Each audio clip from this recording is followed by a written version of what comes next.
बिस्मिल्लाहिर्रहमानिर्रहीम अस्सलाम वालेकुम।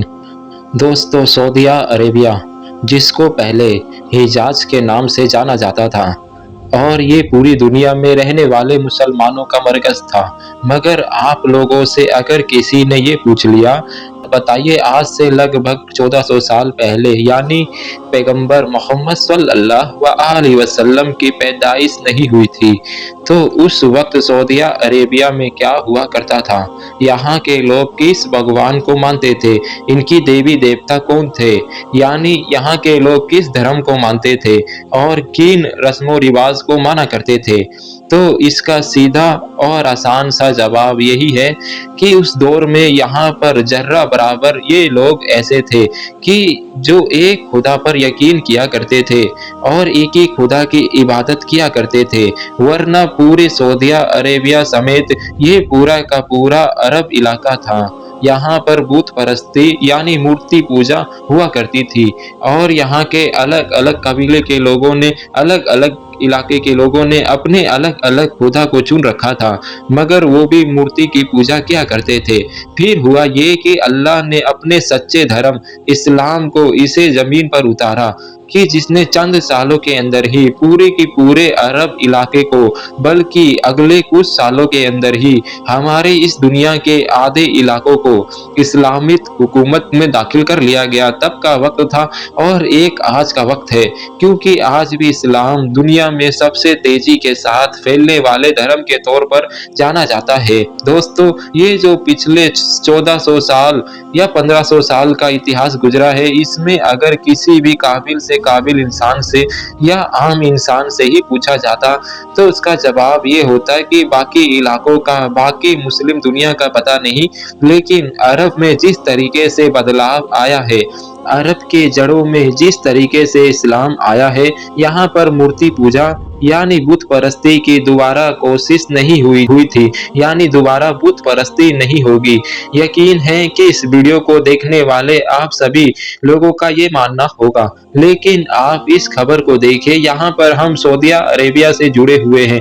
उस मुद्दे की यानी उस खबर की डिटेल की बात करेंगे जो पिछले कुछ दिनों से पूरी दुनिया में काफ़ी तेज़ी से वायरल हो रहा है, जिसने दुनिया भर के लोगों को हैरान कर रखा है और परेशान कर रखा है। यहाँ तक कि मुस्लिम दुनिया में रहने वाले लोगों के होश उड़ा रखे हैं।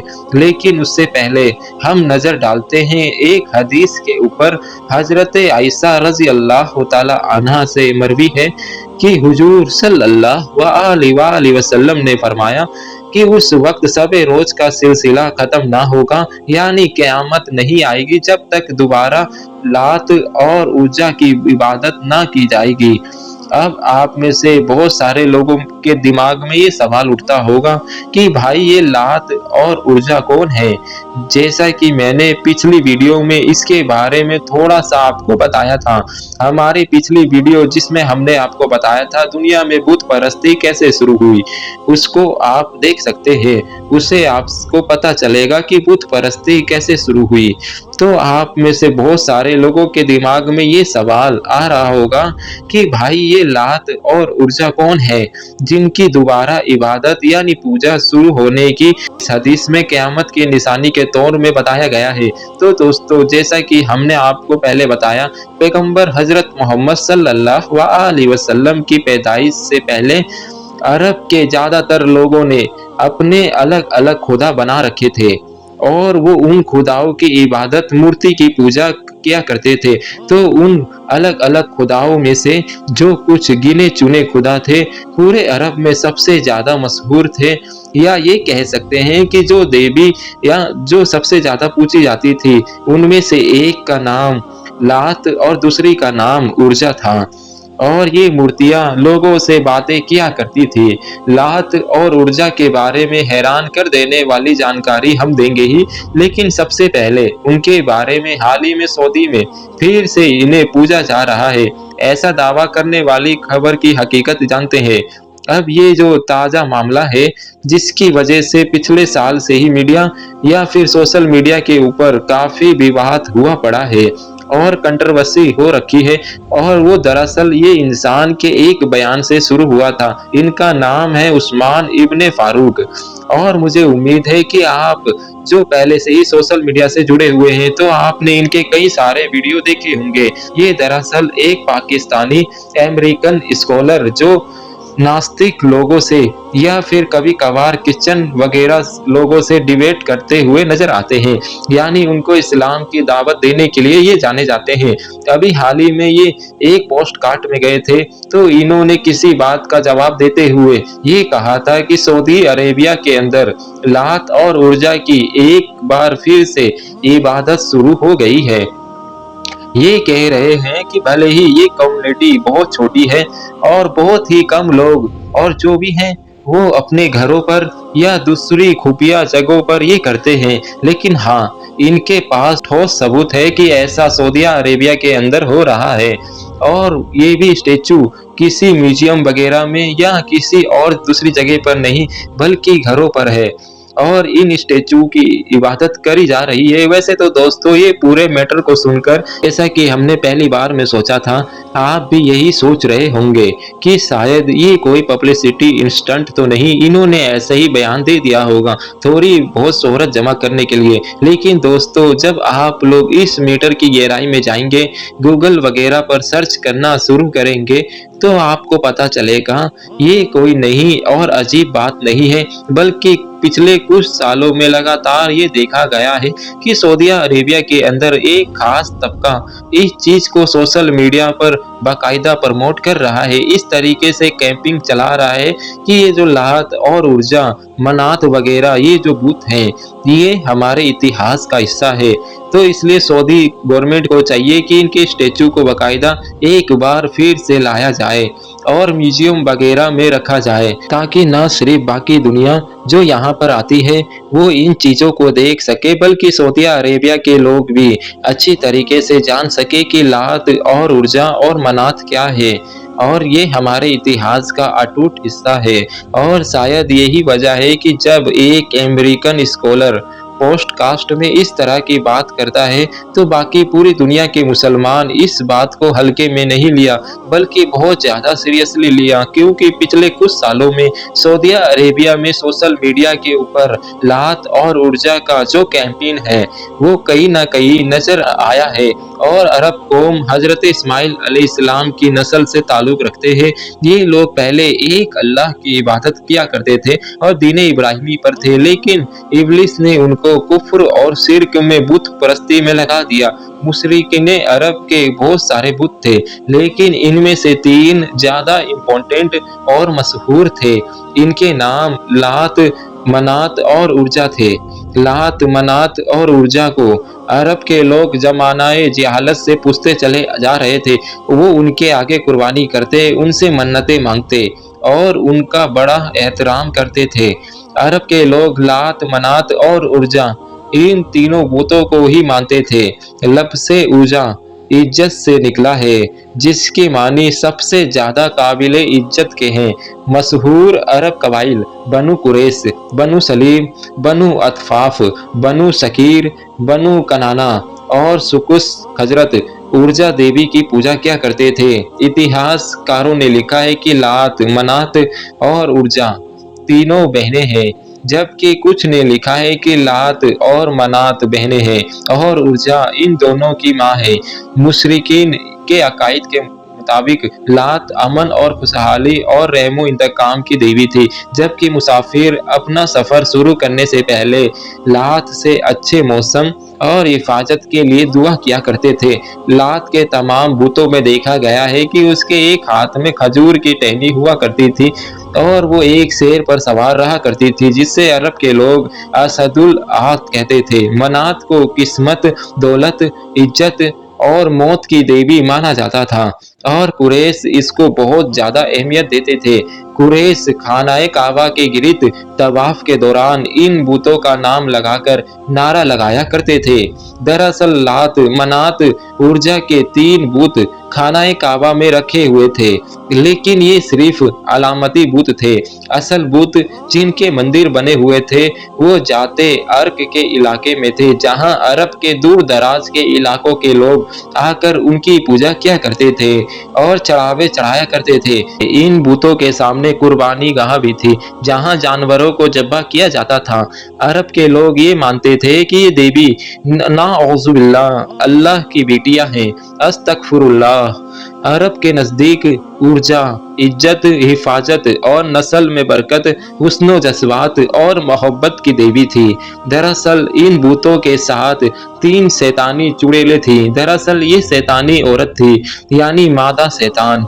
जीनी इन भूतों की देखभाल और लोगों की इनकी हिफाजत की तरीके सिखाने के लिए मंदिरों में पुजारी होते थे, जो लोगों को गुमराह करते और इसके इवज भूतों पर चढ़ावे की चीजों को खुद समेटते थे। ऊर्जा का ये भूत खानाए खराज नामाई बस्ती में था। ये एक शानदार मंदिर था।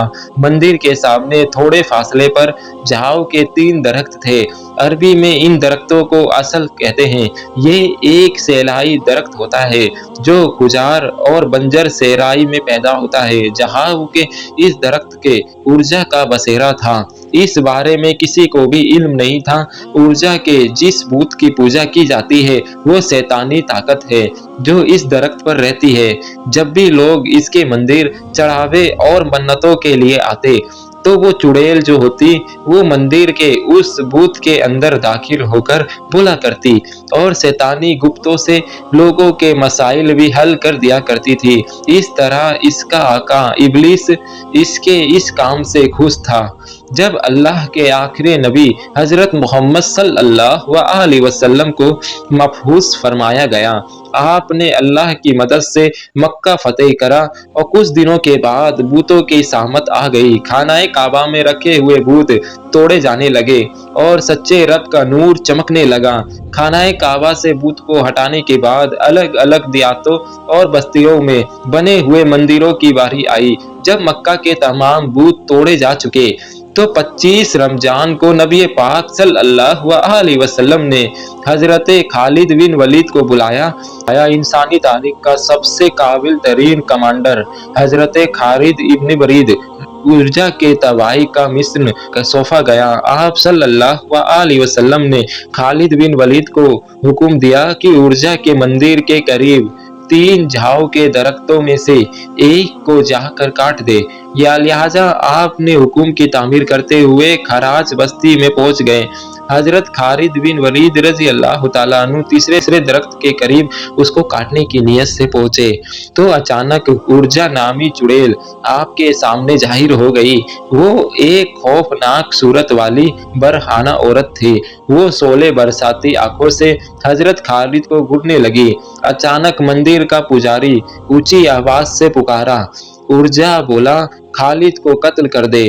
अगर तूने खालिद को कत्ल न किया तो आज तू जलील और रुसवा हो जाएगी। ऊर्जा हजरत खालिद की तरफ बढ़ी। आपने तलवार निकाली, अल्लाह का नाम लेकर ऊर्जा पर हमला कर दिया। पहली बार में ही ऊर्जा का सर तन से जुदा हो गया। उसके जमीन पर गिरते ही इसका जिस्म जलने लगा। थोड़ी देर के बाद आपके सामने कोयले का ढेर मौजूद था। हजरत खालिद इब्न वलीद रजी अल्लाह तआला अन्हु ने ऊर्जा को कत्ल करने के बाद उसके भूत को भी टुकड़े टुकड़े कर दिया। फिर उसके बाद मंदिर के पुजारी को भी कत्ल करके वापस रवाना हुए। आपने वापस आकर सारा वाकया नबी करीम सल्लल्लाहु अलैहि वसल्लम को सुनाया। इस पर आप सल्लल्लाहु अलैहि वसल्लम ने फरमाया, ये ऊर्जा थी और ये हमेशा के लिए खत्म हो गई। इस तरह सदियों तक पूछी जाने वाली ये शैतानी ताकत का खात्मा नबी करीम सल्लल्लाहु अलैहि वसल्लम के हुक्म से सैफुल्लाह यानी खालिद इब्न वलीद के हाथों से हुई। फिलहाल बस इतना समझिए कि उसके बाद न सिर्फ लाहत और ऊर्जा जैसी बड़े बड़े बूत खानों को खत्म किया गया, बल्कि खानाए काबा के अंदर भी जो 360 के करीब अलग अलग तरीके के बूत जो मौजूद थे उनको भी खत्म कर दिया गया। और तब से लेकर आज तक लगातार सऊदी अरेबिया के इलाकों में बहुत कुछ बदलते हुए देखा है। अलग-अलग हुकूमतें कायम हुई, अलग-अलग बादशाह इस हुकूमत के गद्दी पर बैठे, मगर फिर भी ये लात और ऊर्जा जैसी इनके पुराने ऐतिहासिक भूतों का यहाँ पर वापस आना दूर की, बल्कि ना तो इनका कोई नाम लेने वाला मौजूद था और ना ही किताब वगैरह में इनका कोई खास जिक्र नजर आता है। लेकिन जैसा कि हम जानते हैं कि अब ये 2024 है और सऊदी अरेबिया में पिछले 8-10 सालों के अंदर इतनी तेजी के साथ बदलाव होता हुआ आया है नजर, और अभी भी बदल रहा है जितनी तेजी के साथ पहले कभी सदियों में भी नहीं हुआ होगा। और जैसा कि हम जानते हैं, ऑलरेडी सऊदी हुकूमत इस तरीके के बहुत सारे म्यूजियम बना रहे हैं और अपने पुराने से पुरानी चीज़ों को ढूँढकर वहाँ पर ले करके भी आ रहे हैं। इसलिए यहाँ सिर्फ ज़्यादा हैरानी की बात नहीं होगी कि अगर हम फ्यूचर में देखें कि सऊदी हुकूमत की तरफ से वहाँ के नए या पुराने म्यूजियम में इस तरह के स्टैचू रखे जाए, क्योंकि इससे पहले सऊदी अरेबिया की हुकूमत इस तरह के कई सारे कदम उठा चुकी है, जिससे उसे पता था कि पूरी दुनिया के मुसलमानों की तरफ से उसको खूब विरोध देखने को मिलेगा। मिसाल के तौर पर सऊदी अरेबिया में वो एक मशहूर इलाका है जिसे मदाइने साहिले या अल उला के नाम से जाना जाता है, जहाँ पर पैगंबरे आजम सल्लल्लाहु अलैहि वसल्लम ने लोगों को जाने से मना किया था, क्योंकि इस जगह पर ऐतिहासिक तौर पर किसी दौर में खुदा का अजाब नाजिल हुआ था। तो उस जगह को सऊदी हुकूमत ने ना सिर्फ एक टूरिस्ट डेस्टिनेशन में बदला, बल्कि वहां पर तो आज के दौर में रात के अंधेरे में खूब पार्टीज वगैरह का इंतजामात किया जाता है। मेरे दोस्तों, अभी कुछ ही अरसे पहले की बात है जब सऊदी अरेबिया ने मूवी सिनेमा में लगाया गया अपना 40 साल पुराना बैन खत्म कर दिया और अपना पहला कमर्शियल सिनेमा हॉल यानी थिएटर ओपन कर दिया, जिस पर दुनिया जहान पर कई तरह के लोगों ने इस पर चर्चा करनी शुरू की। हजारों मुसलमानों ने सऊदी अरब की इस कदम पर मायूसी जाहिर करी और वहीं पर कई लोग ऐसे भी थे जिन्होंने सऊदी गवर्नमेंट की जीत को एप्रिशिएट की और इस बात पर खुशी बनाई कि सऊदी अरब भी अब नई दुनिया के साथ कदम से कदम मिलाकर चलने के लिए तैयार हो रहा है। लेकिन अभी इस बात को पूरी तरीके से एक्सेप्ट भी नहीं किया गया था कि खबर आई कि पिछले दिनों सऊदी अरेबिया में पहला अल्कोहल स्टोर यानी शराब की दुकान खोल दी गई है, यानी अब शराब खुलेआम खरीदारी होने लगेगी। खैर दोस्तों, अगर आपको ये मालूमात, ये वीडियो अच्छी लगी हो तो आप अपने दोस्तों में ज़रूर शेयर करिए और इस बारे में आपकी क्या राय है आप कमेंट बॉक्स में ज़रूर बताइए। मिलेंगे इंशाअल्लाह ताला अगली वीडियो में, तब तक के लिए आप अपना और अपने घर वालों का ख्याल रखिए। तब तक के लिए अस्सलाम वालेकुम। अल्लाह हम सब का हाफिज़ व निगहबान।